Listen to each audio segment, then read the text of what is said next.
Hi guys, welcome back to Data Every Day. Today we're looking at a dataset of the largest companies in the world and trying to predict the market value of a given company based on a series of features. Now we have it in an Excel format. This is an XLSX file, so we're going to have to load that into pandas using the read Excel function. As you can see, we have a good number of features here, and we have the market value here in billions of dollars. So we're trying to do a regression to predict the market value based on the other features. Let's hop into the notebook. If we're going to be reading Excel files, we should import, first install and import OpenPyXL. So let's go ahead and install that with pip. And I have the Q flag on so it will be quiet, it won't show any output. We can then import it over here along with NumPy and pandas for working with the data. We'll do a little visualization using Plotly Express.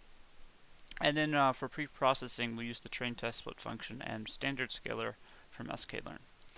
Our model today we will build with TensorFlow. So let's go ahead and import all of that, and we'll load in the data using pandas.readExcel. So if you are going to use the readExcel function, you just have to have OpenPyXL imported. There are some other engines you can use, but this is the one they recommend. So let's go ahead and copy the file path, not to the sheet, but to the Excel file here. Paste that in like so. Alright, we loaded it in, and now you can take a look at it. So we want to predict this using the other columns. So let's get a little more information using data.info. And you can see we have no missing values in any of the columns, which is nice for us. So let's start pre-processing. We also have two object columns that we're going to have to encode in some way. So let's create a function called preProcessInputs. And that will take in a data frame. We'll create a copy of the data frame. And for now, all it will do is just return the copy. And I'll store the processed version of the data into X. So right now, this is the copy of the data that we'll do the pre-processing on. So the first thing I want to do is eliminate any columns that are not useful to us. So, global rank, this is interesting. Normally when you have a unique like ID column, which is what this looks like, it's actually not useful. But in this case, global rank could have some useful information in it, because this is actually a continuous variable. A lower value means it's a more profitable company, whereas a higher value means it's a less profitable company. So this is actually a continuous variable.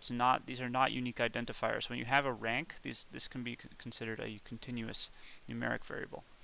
However, you have to also consider the context in which we want to build the model. So we are trying to build a model that can take any company, given its sales, profits, assets, the country, continent, latitude, and longitude, predict the market value. If we were to do this for any company, we would not assume the company has a global rank. Right? The global rank is something that's sort of assigned after we know its market value or after we know how wealthy it is. So global rank here actually is not that it's not containing useful information, but it's not appropriate to use for the task we're doing. Because if you were to try to use this model in practice for a new company that has not been assigned a rank, you wouldn't be able to, because you'd have to pass something in for global rank. So we're going to drop that, and we're also going to drop the company name, because these are just unique identifiers for each one. There's 1924 unique values in this column, so it doesn't actually provide any useful information to us. Let's go ahead and drop that. So we'll drop unused columns. df equals df.drop both of these, global rank and company. And we're dropping from axis 1, which is the column axis. And this is what we're left with. So this is pretty good. The only things we have to do now, because we don't have any missing values, we confirmed that with x.isNA, and then take the sum across rows. See, there's 0 missing values in each column. So no missing values, but we do need to encode these two columns, and then we need to scale the data. And then we're pretty much done. So let's one-hot encode the nominal feature columns. So nominal features are features that have more than 2 values, and you can see just by looking at these that is the case, and their values have no ordering between them. So these are all independent values, just countries or continents, they don't have an ordering. So what we do in that case is using one-hot encoding. So we can use the pandas.getDummies function to take one of these. Why don't we use continent? Send in, rather x subcontinent. Send that into the function, and it maps each original unique value to its own column. And a 1 in a given location represents the original value of that example. So here we had Asia, North America. So down here we have a 1, 1, and 1 in the Asia and North America columns respectively. We can also include a prefix at the end. Why don't we just make this the same as the column name? That will just put continent at the beginning of each column name so that we know where these columns are originally coming from. So in here we're going to do this. We're going to create some dummies. Actually, I want to do it in a for loop so we don't have to rewrite any code. Country and continent for column in that list. We will create the dummies using pandas.getDummies for a given column, and we'll give it a prefix of the whatever column name we're using. And then we will create, we'll overwrite df to be pandas.concat to concatenate together the original df and the new dummies side by side, so axis 1. So this is just taking the dummies and putting it onto the data frame, and then we're going to go ahead and drop the original column from which we created the dummies. Whoops, column from axis 1. Alright, and that one-hot encoded it. We have 72 columns now. The original columns that were not nominal are right here, and then all the rest are our one-hot columns. And you can see that we have continent and country to indicate where these columns are originally coming from. Alright, last thing to do is scale the data. So right now all the column values, the range of values of each column are different, and neural networks really like when all the columns take a similar range of values. Now, we won't be messing up the relationships between the training examples, but the actual values themselves, we would like them to be centered at 0 and to have the same variance. So we can do that with the standard scalar. And we'll use the standard scalar from sklearn, which we imported earlier. But we want to fit the scalar only to the train set. So let's do our split first. We'll split the data frame into x and y, where y is going to be just the column we want to predict, which is the market value column, and x is all the rest of the data. So we'll drop that column from axis 1, store that in x, and then we'll do our train test split. So the train test split will give 70%, well, we can pick the value. Let's put 70% of the data into the train set, and the other 30% into the test set. We can do this with the train test split function from sklearn. We just have to pass in x and y, our train size, which will be 70%, and we'll include shuffle equals true, so that will shuffle the data before it makes a split, and we'll give it a random state so we can ensure the shuffle is always done in the same way. So let's return these 4 sets of values, and I didn't return them actually. There we go. And okay. Just want to look at xtrain. You can see this is now 70% of the original data, and we don't have the market value column. The market value column is stored in ytrain, and the test set stores the other 30% of the data. So now we can do our scaling. So we only want to scale x. We want to scale both xtrain and xtest, but using a fit only on xtrain. So let's create a standard scalar and fit it on xtrain. So we only fit on the train set because we want to pretend we don't have access to the test set when we're doing the pre-processing. Alright, and then we'll do the transform. So let's store it back in xtrain with scalar.transform xtrain. So this is good. It will do the scaling, but it will return it as a NumPy array, so we don't get to see it as a nice data frame anymore. Why don't we go in and just turn it back into a data frame after the scaling is complete, but keeping the indices the same as they were, and the column names the same as they were. Well, let's just do exactly the same thing for xtest. Alright, and here it is. You can see all the values have been scaled. You'll notice one of these columns has all zeros. The reason for this is actually the way we did one-hot encoding. Technically, this isn't the best way to do one-hot encoding. I recommend using one-hot, basically only encoding the train set doing the one-hot encoding after the train test split, like I did the scaling. The reason for this is what ended up happening here is there was probably only like 1 or 2 examples for Venezuela, and they both happened to end up in the test set, or just one and it ended up in the test set. And when you try to do the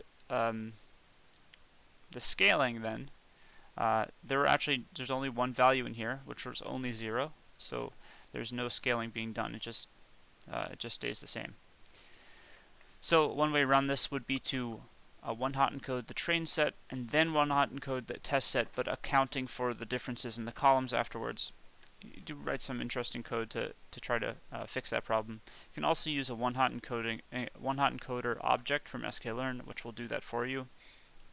In this case, it really doesn't matter too much, but we are going to have a value in the test set that wasn't present in the train set, so it's really not going to affect it too much in this case. But I do recommend, if you want to do it properly, either write your own code to handle the problem, or use the one-hot encoder from sklearn. Okay, let's. I think we're done, right? Yeah. Okay, so we finished pre-processing. Now let's move on to training. So we're going to build a neural network with Keras. That will be a regression neural network. So we're trying to predict on a continuous range of values. We'll start off with an input layer. The shape here has to be the number of inputs we have. So coming in on a given example, we have 71 values, one for each of the columns. So the shape of an input vector is length 71. And then we'll create 2 hidden layers. I'll just call them X. And these will be dense layers with 128 neurons. We just choose that number, it could be anything. And a ReLU activation function. We'll pass in inputs to this one, duplicate it, and then just pass in X to the second one. So we'll have this input layer, these 2 hidden layers, and then we'll have our output layer, which will also be dense, but it will only return one value with a linear activation. So linear activation means no activation. We just allow this value to take on any value it wants. And then we'll create the model with tf.keras.model. The inputs are given by inputs, and the outputs are given by outputs. We'll then compile the model. We'll use an atom optimizer. And for loss, we'll use MSE, which is mean squared error. If you're doing regression, you should use MSE or MAE to try to reduce the difference between the actual values in the Y and the predictions your model's making. We'll technically use the squared difference, mean squared error. Okay, so let's now fit the model. So I'll store the results of the fit in history and call model.fit, passing in xtrain and ytrain to train on. Give it a validation split of 20%, so we'll use 20% of the train set for validation. We'll give it a batch size of 32, and we'll train for 100 epochs using an early stopping callback function, tf.keras.callbacks.earlystopping, which allows us to look at the validation loss. And when the validation loss starts to increase, that means the model is starting to overfit. Then we stop it after a certain patience threshold is reached. So let's say 3. That means after 3 consecutive epochs of no improvement in the validation loss, we'll stop the training and restore the best weights. Restore the weights from the best epoch. Alright, let's run this, and that should train the model. Shouldn't take very long. And it looks like our lowest validation loss was about 204. So you can see the early stopping kicked in, and now it's going to restore the weights from this epoch, which was the best one. Alright, let's get the results. So to get the results, let's get some model predictions. So I'll call them ypred. That'll come from model.predict on xtest. So these are our predicted values, which should line up with ytest. Ytest are the actual values, and these are the predictions we made. You'll notice this is actually two-dimensional. These are arrays within an array. So let's turn it into one-dimensional with numpy.squeeze. Now you can see it's just one-dimensional. This is a series, but that's okay. We can mix those two types. So we're seeing this in scientific notation, so it's hard to sort of compare, but this does look rather similar, which is looking okay.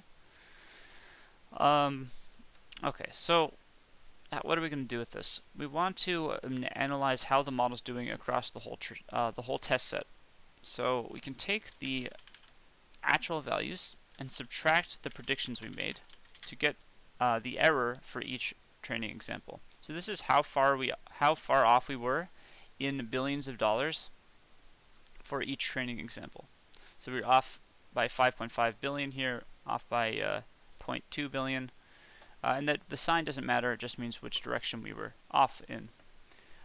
So because we want to take the average error across all training examples to get a metric of how our model's doing, you can see if we were to take the numpy.mean of this, we would get something close to 0. But that's not very useful because you see that by taking the mean, we're summing them together, and the positives are going to cancel out the negatives. So to avoid this from happening, we square this whole. We square each one, element-wise, so each one becomes the square of its original value, and then we can take the mean. So now we get the average error, but not in the original unit of billions of dollars, but now it's in squared billions of dollars. So this is not in the unit of the original test values. So what we should do is then take the square root to return this back into the unit we want, and this is called the root mean squared error, or RMSE, and this is the average error that we're off across all test examples.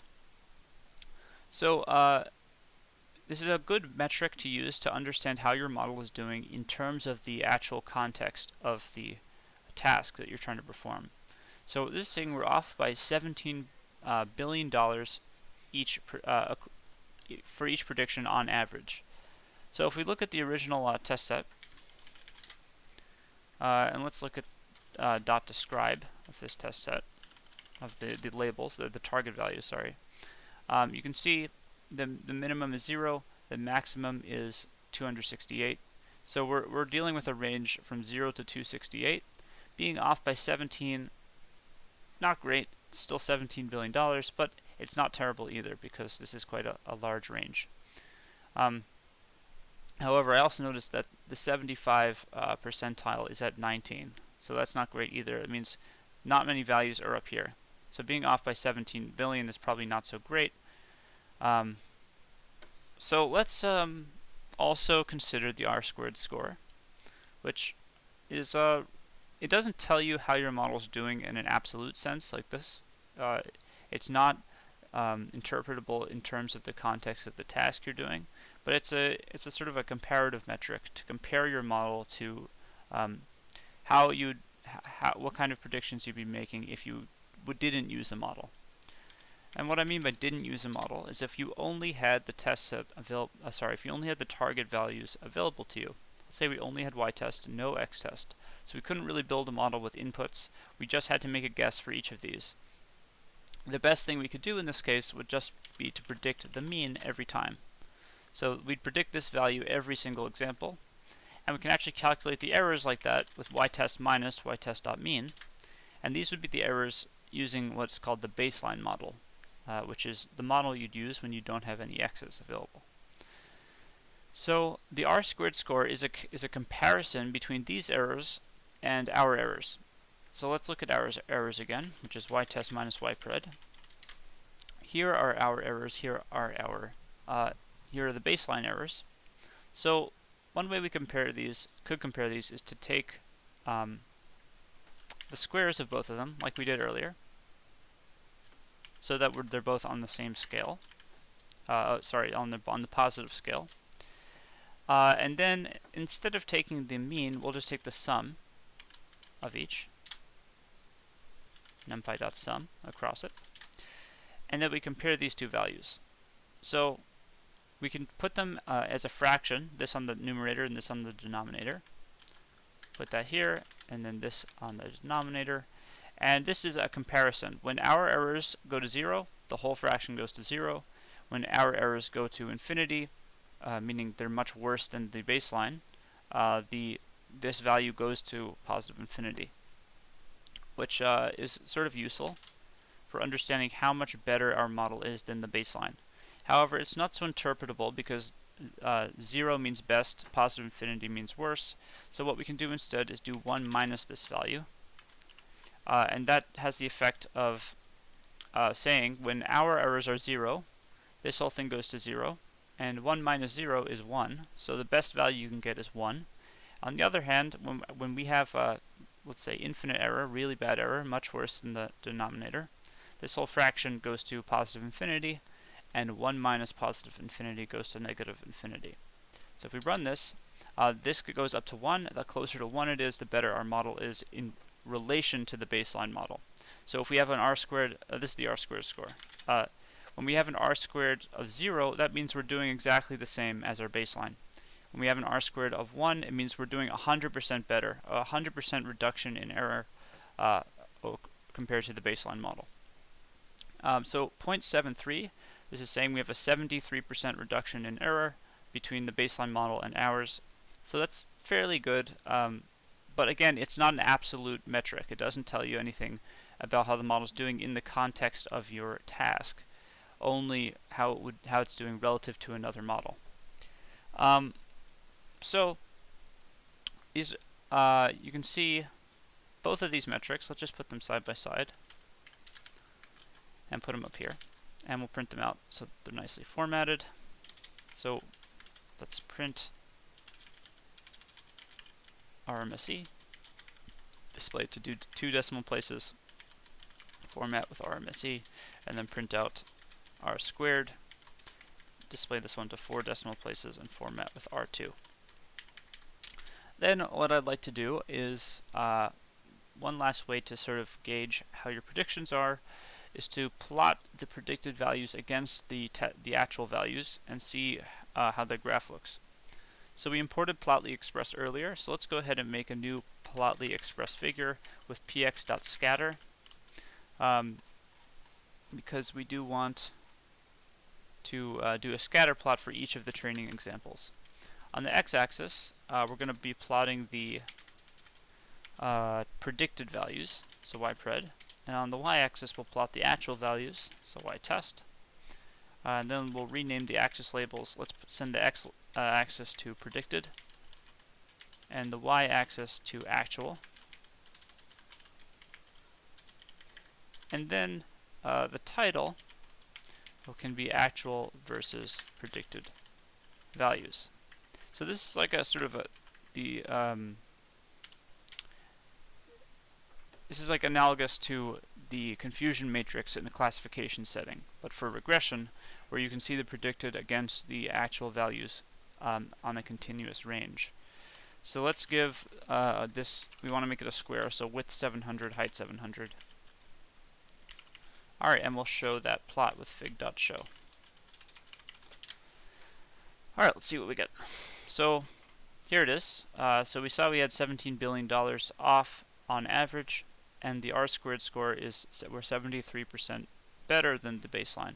Now this is showing our predicted values versus the actuals, and what you want to see is a nice line across the y equals x line here, because that means that your predicted values are exactly equal to the actuals. So the more dispersed this data is, the worse your fit is, because your predictions are far off from the actual values. And you can see it looks like maybe we're doing better around this area. So for small values, which there actually is a lot more data in that area, so it makes sense, we're doing better. But then as we get to the higher values, I mean, there really aren't very many examples here. You may even consider some of these outliers, just because the values themselves on the actual scale, I guess these ones, are so high. What's interesting is this one, which the actual value is like right around here, right?